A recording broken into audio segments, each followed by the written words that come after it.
Hello friends, मेरा नाम है कार्तिकेय। स्वागत करता हूँ आप सभी का हमारे यूट्यूब चैनल संस्कृति विद कार्तिकेय में। फ्रेंड्स, आज सुबह मैं जैसे ही सो करके उठा, ऐसे ही एक मेरे मित्र का कॉल आया। उसने कहा कि भाई मेरे घर पर आना, थोड़ा काम है। तो मैं उसके घर पर अपना जो भी नित्य कर्म है वो करके गया। अब जैसे उसके घर पे गया तो काम क्या था गाइस, कि उसका और उसकी वाइफ का, वो दोनों लोगों का थोड़ा प्रॉब्लम हो गया था। दोनों लोगों के बीच में थोड़ा झगड़ा हो गया था। तो उसने यानी बुलाया कि मध्यस्थता करने के लिए बुलाता है ना, अपने मित्र को, कोई खास मित्र होगा तो बुलाएंगे। तो मध्यस्थता करने के लिए बुलाया, तो फिर मैं गया और दोनों लोगों की बात सुनी। तो उनकी वाइफ का ऐसा कहना है कि मैं अपने हस्बैंड का बहुत साथ देती हूँ, फिर भी ये मुझे समझते नहीं है। और हस्बैंड का भी कहना था कि मैं भी इनका साथ देता हूँ पर ये मेरे को समझते नहीं है। यानी दोनों लोग एक दूसरे के ऊपर ब्लेम कर रहे थे, प्रॉब्लम हो रही थी। तो वहाँ पर थोड़ी बहुत बातचीत करके उनका जो मैटर था वो तो सॉल्व किया।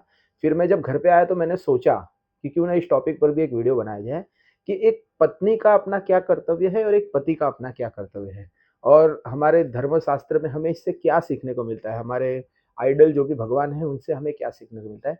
ये सब सोच करके मैंने सोचा कि चलो इस बारे में हम लोग थोड़ा बात करते हैं और जानने का ट्राई करते हैं। मुझे ऐसा लगता है कि ये थोड़ा उनका पर्सनल मैटर था, लेकिन उनके मैटर से मुझे ये ख्याल आया कि मुझे इस टॉपिक पे वीडियो बनाना चाहिए। तो अभी मैं वीडियो बना रहा हूँ। सही कर रहा हूँ कि नहीं मुझे नहीं पता, लेकिन बना रहा हूँ फ्रेंड्स। तो आइए एक प्यारी सी मुस्कान के साथ आज की इस वीडियो की शुरुआत करते हैं। फ्रेंड्स, अगर एक स्त्री के लक्षण हमें जानने हो, एक पतिव्रता स्त्री के लक्षण जानने हो, तो उसके लिए हम अगर महाभारत काल में जाएं और उससे भी आगे अगर हम रामायण काल में जाएं, तो रामायण काल में आप देखिए कि भगवान श्री रामचंद्र जी हैं और उन्हें वनवास मिल रहा है 14 साल का। तो ये वनवास किसे मिल रहा है? भगवान श्री रामचंद्र जी को मिल रहा है।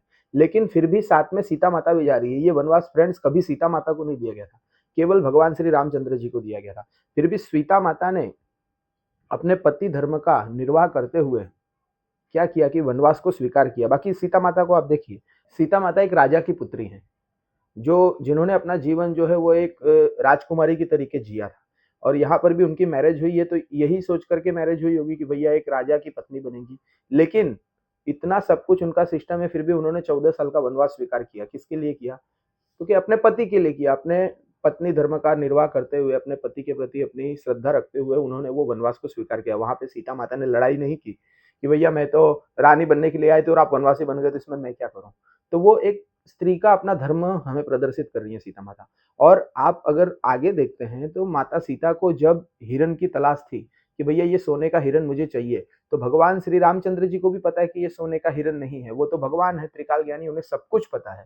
फिर भी उनकी पत्नी ने कहा कि नहीं ये सोने का हिरण मुझे चाहिए, तो वो हिरण के पीछे भगवान श्री रामचंद्र जी गए।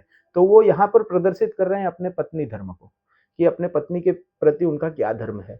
तो इससे हमें ये सीखने को मिलता है, अगर ये छोटी छोटी चीजें हम भी अपने जीवन में सीखते हैं तो मुझे ऐसा लगता है कि अपने आइडल भगवान को देख करके हम थोड़ा बहुत अपने जीवन में उतारें तो ये छोटी मोटी प्रॉब्लम जो हमारे घर में होती है ये नहीं हो सकती है। इसी तरीके से महाभारत काल में जाए तो महाभारत काल में आप जानते हैं कि पांडव थे। तो पांडव के पिता थे पांडु। अब पांडु भी जब वनवास स्वीकारते हैं तो उनकी दो पत्नियां हैं, तो उनकी दोनों पत्नियां भी उनके साथ वनवास में जाती हैं। बाकी उनकी पत्नियों को वनवास नहीं मिला था, लेकिन अपने पति के प्रति अपनी श्रद्धा प्रदर्शित करने के लिए वो दोनों लोग भी वनवास जाती है। वो दोनों जन तो रानियां थी, मंडलोर के पति वनवास चले गए होते, लेकिन ये दोनों लोग तो राजमाता तरीके से, एक रानी तरीके से रह सकती थी अपने राज्य में। फिर भी उन्होंने सारे ऐशो आराम जो एक राज्य का होता है उसे छोड़ करके वनवास में जाना स्वीकार किया। तो ये लोग की तो बहुत बड़ी चीज हो गई। इतना तो आज के जमाने में कोई नहीं करता है, कोई पति नहीं करता है कि कोई पत्नी नहीं करती है। लेकिन इसमें से अगर हम थोड़ा सा भी सीख रहे हैं अपने धर्म में से, अपने संस्कृति में से, अपने आइडल जो भगवान है इनमें से अगर हम थोड़ा भी सीख रहे हैं तो हम अपने जीवन के काफी प्रॉब्लम्स को खुद ही सॉल्व कर सकते हैं फ्रेंड्स। लेकिन हम क्या करते हैं कि सीखते नहीं हैं, केवल देखते हैं और अप्लाई नहीं करते। अगर आप थोड़ा भी अप्लाई करो, ये हर चीज, हर व्यक्ति के लिए ये चीज होता है। ऐसा नहीं है कि मैं अपने फ्रेंड को बताने के लिए बोल रहा हूँ या किसी को भी बोल रहा हूँ, ये मेरे ऊपर भी अप्लाई होता है, हर एक व्यक्ति के ऊपर अप्लाई होता है। तो मुझे ऐसा लगा कि ये वीडियो मुझे बनाना चाहिए फ्रेंड्स, तो मैंने बनाया।